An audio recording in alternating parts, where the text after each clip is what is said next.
Welcome to Highly Prized Media, where we do right, seek justice, defend the oppressed, and take up the causes of hate and injustices directly. As an organization, we choose to go where Christians would rather run away from or avoid entirely. We come head on to discuss and address church on church discrimination, domestic violence, bullying, rape and sexual abuse, sexual self harm, self image issues, racism, Black Lives Matter, single parenting, LGBTQ, law enforcement, journalism, media, philosophy, and human sex trafficking. Now, without further ado, let's get started with this week's Bible Moment.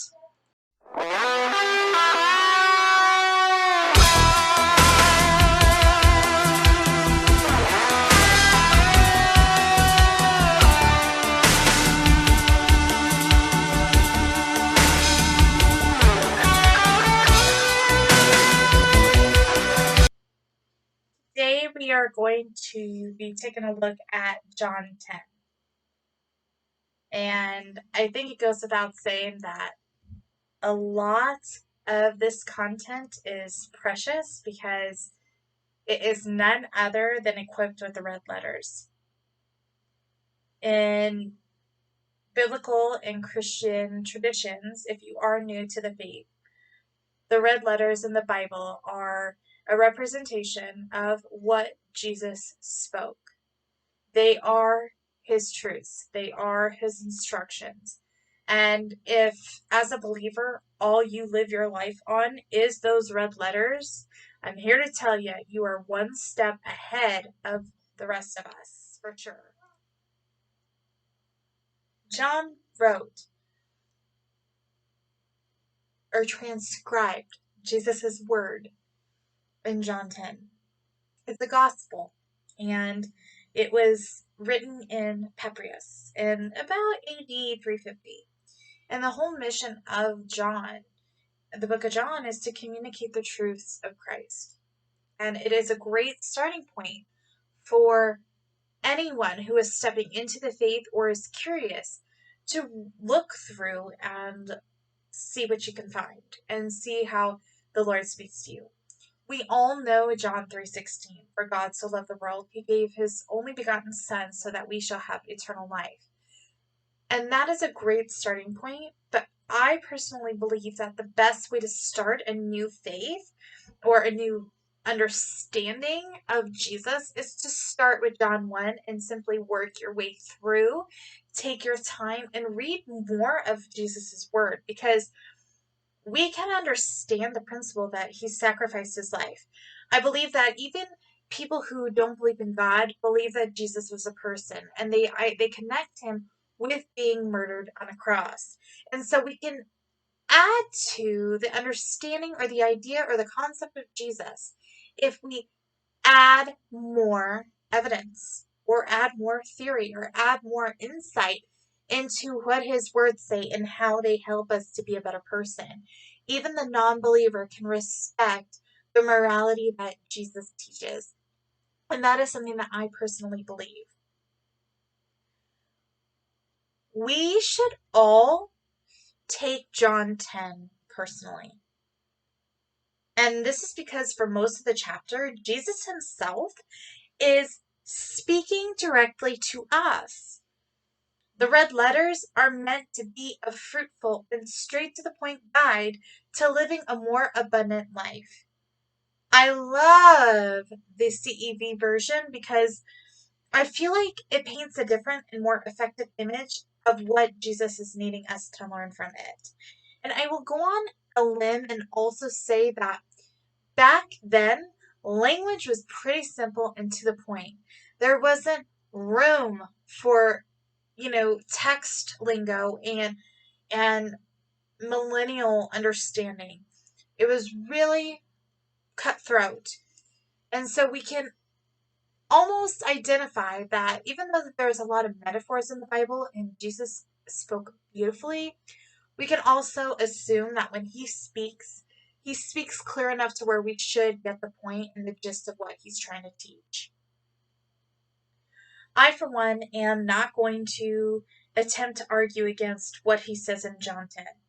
I am simply going to provide Jesus with more support and advocacy on this. He starts off the abundant download of wisdom into our lives by putting us all in check. He starts off strong by suggesting that those who are thieves and robbers, people who steal from others, have the tendency to take the sneaky route in all things rather than just take the simple and logical approach. When people lie, scheme, cheat, or steal, for instance, in their marriage, unless they are an actress in the movies or on television, they typically don't go straight up to their spouse and let them know that they are going to be or are currently having an affair with someone else. Instead, they sneak around, they lie about where they are, and they do everything humanly possible to not get caught. It's the same approach that is typically made by anyone who is not doing the right thing. Jesus needs us to read John 10 with the self-awareness and acknowledgement of who we are. He needs us to look within ourselves and define whether or not we are going to rush our way through it, make excuses to not live by it, or are we going to walk through the gate and that he is offering without any trouble or secrecy about it. The question we must answer honestly is, where are we now in our attitudes and choices?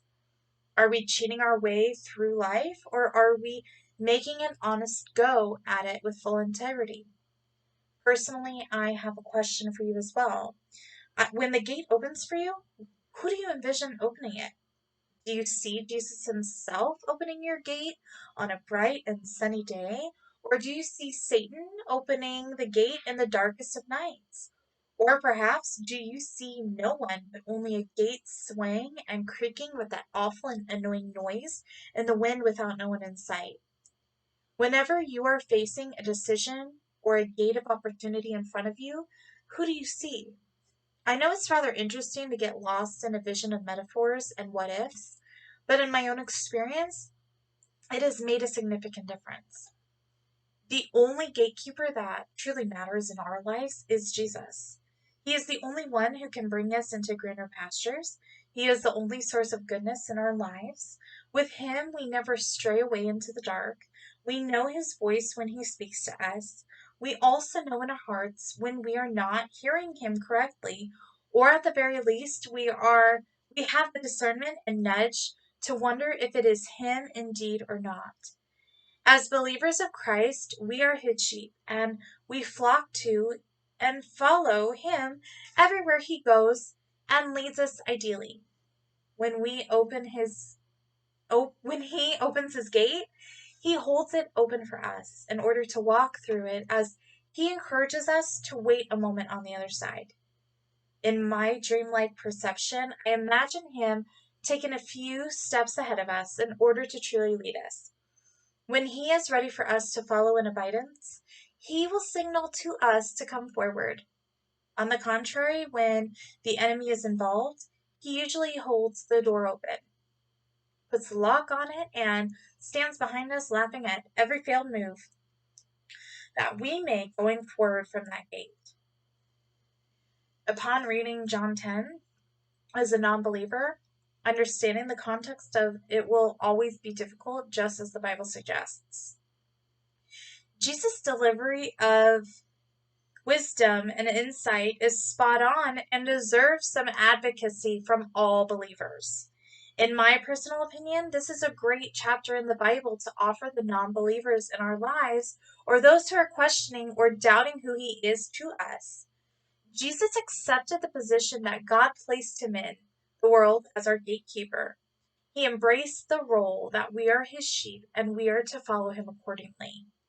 Before we meet Jesus for the very first real time, by real time, I mean the word becomes alive and it is not just some old text to us. We are all on the side of the gate that is in the company of thieves and robbers. Living in sin requires deception. It requires stealing from the innocent in one way or another, or dabbling in dark behaviors that truly and negatively impact others. It isn't until we receive him in our heart and allow him to become the compass in our lives that we move into the other side of the gate with him and as a stronger morality intact. Verse 9 couldn't be any clearer, which again says, I am the gate. All who come in through me will be saved. Through me, they will come and go and find pasture. Where we can pivot away from our flesh and step into the abundance of a life with Jesus is by accepting and receiving his salvation with our entire hearts and beings. He also wants us to stray away from making choices that have the intention of destroying others or things that are good. We may perceive something as minimal or not a big deal, but to God, sin weighs the same no matter what it is. He wants us to keep in mind that he is the safest gatekeeper we could ever follow. God knows each and every one of us as his sheep by name, and those who have accepted him into our hearts also know his voice and direction. Jesus gave up his life so that we may live abundantly and in close proximity to God. He prefaces his sacrifice in John 10. John 10, verses 1 through 3. Jesus said, I tell you for certain that only thieves and robbers climb over the fence instead of going through the gate to the sheep pen. But the gatekeeper opens the gate for the shepherd. Then he goes through it. The sheep know their shepherd's voice. He calls each of them by name and leads them out. Verses 4 through 6 says, when he has led out all of his sheep, he walks in front of them, and they follow because they know his voice. The sheep will not follow strangers. They don't recognize a stranger's voice and they run away. Jesus told the people his story, but they did not understand what he was talking about. Verses 7 through 9 goes on to say, Jesus said, I tell you for certain that I am the gate for sheep. Everyone who came before me was a thief or robber, and the sheep did not listen to any of them. I am the gate. All who come in through me will be saved. Through me they will come and go and find pasture. Verses 10 through 13 says, a thief only comes to rob, kill, and destroy. I came so that everyone would have life and have in its fullest. I am the good shepherd, and the good shepherd gives up his life for his sheep. Hired workers are not like the shepherd. They don't own the sheep. And when they see a wolf coming, they run off and leave the sheep. Then the wolf attacks and scatters the flock. Hired workers run away because they don't care about the sheep. John 10, verses 14 through 16 says, I am the good shepherd. I know my sheep, and they know me. Just as the Father knows me, I know the Father, and I give up my life for my sheep. I have other sheep that are not in this sheep pen. I must bring them together too. When they hear my voice, then there will be one flock of sheep and one shepherd. Verses 17 through 18 says, the Father loves me because I give up my life so that I may receive it back again. No one takes my life away from me. I will give it up willingly. I have the power to give it up and the power to receive it back again, just as my Father commanded me to do. Verses 19 through 21 closes out and says, the people took sides because of what Jesus had told them.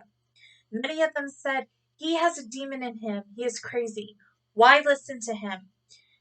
But others said, how could anyone with a demon in him say these things?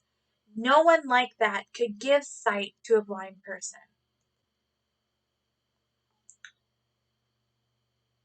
Many times, the only way to make the most out of our lives is to sacrifice ourselves for the sake of what is good for our family. Sacrifice doesn't always equate to a life that would end. Sometimes sacrifice means to quit the things that we enjoy doing, that make our lives easier, or to get through it, or means of taking less than of time, money, or energy in order to fulfill a command given to us by God, or in order to provide more abundance and quality of life for ourselves or those we love. John 10 teaches us that God doesn't own us. He created us with the intention of giving us free will, and he honors that each and every day. In verses 12 and 13, he talks about hired workers that don't seem to know truly how to protect his sheep when a wolf attacks. And in terms that we may understand, he is talking about the non-believers in our lives. This is what I perceive anyways. We are all God's children, but not all of us know that because of our doubts, insecurities, or evidence handed to us by science or deception. Unless you are saved, you honestly wouldn't know what to do or how to truly intercede in a believer's life when a wolf comes raging and howling towards them. This isn't to say that you wouldn't provide them with some sort of support or advocacy, but the power of prayer is mighty, and standing firm in the Word is almost even more powerful. The most effective alliance Christians have is the power of the Holy Spirit and His protection. Those around us, without the experience or intimacy of salvation, don't know how to reach for Him and seek His help when we are faced with trials and circumstances that are far too heavy for us to take on by ourselves. And that is what allows us to be vulnerable. Verse 16 says, "When I have other sheep that are not in the sheep pen, I must bring them together too. When they hear my voice, then there will be one flock of sheep and one shepherd." In my opinion, Jesus is speaking about the non-believers in our lives. He loves them just as much, if not more, than you and I do. The reason I say this is because we oftentimes as people let a sour thought or judgment leave our lips or sprout in our minds every now and then when it comes to those who claim to not believe or be in full disagreement with who God is. We also, as humans, have the tendency to put the needle in others' eyes who we feel sins are out of this world. However, Jesus still pursues them. God still protects them. They matter regardless of who their gatekeeper is. He wants to fight their battles, and he wants to intercede in their trials just as much as he continues to fight the battles of believers as well. He wants us to simply make room for others behind his gates. He wants us to scooch together and cinch as close as humanly possible in order for him to leave the 99 behind and pursue the one who needs in his gate most. He knows that there are those who doubt in him. He loves them anyways. He doesn't just ask us to join in on their dubious tasks. He simply asks us to make room, listen to his voice, and invite them into our side of the gate. So I round out this episode with asking you a question. Again, what do you imagine when you see the gate in front of you? Is it sunny out? Is it nighttime? Is it in between gray and stormy? Whose voice do you hear? If you listen to the voice of God, when you walk through the gate and you turn behind you, who is still stuck at that gate? And what do their gates look like? God is going to use you to reach the 99 in your life. Or leave the 99 in your life and reach the one. Pardon me. That's what he is up to. That's what he wants from you right now. And that is what he is asking you to do. He is asking you to step inside the gate with the 99. And instead of constantly preaching to your Christian friends, he wants you to actually take out a step of faith and invite the one who's left behind into a conversation about who he is. One of the best ways that you can invite them into a conversation about Jesus is sharing this podcast and inviting them into the conversation. We hope that you enjoyed this Bible moment, and we will see you soon. At the heart of it all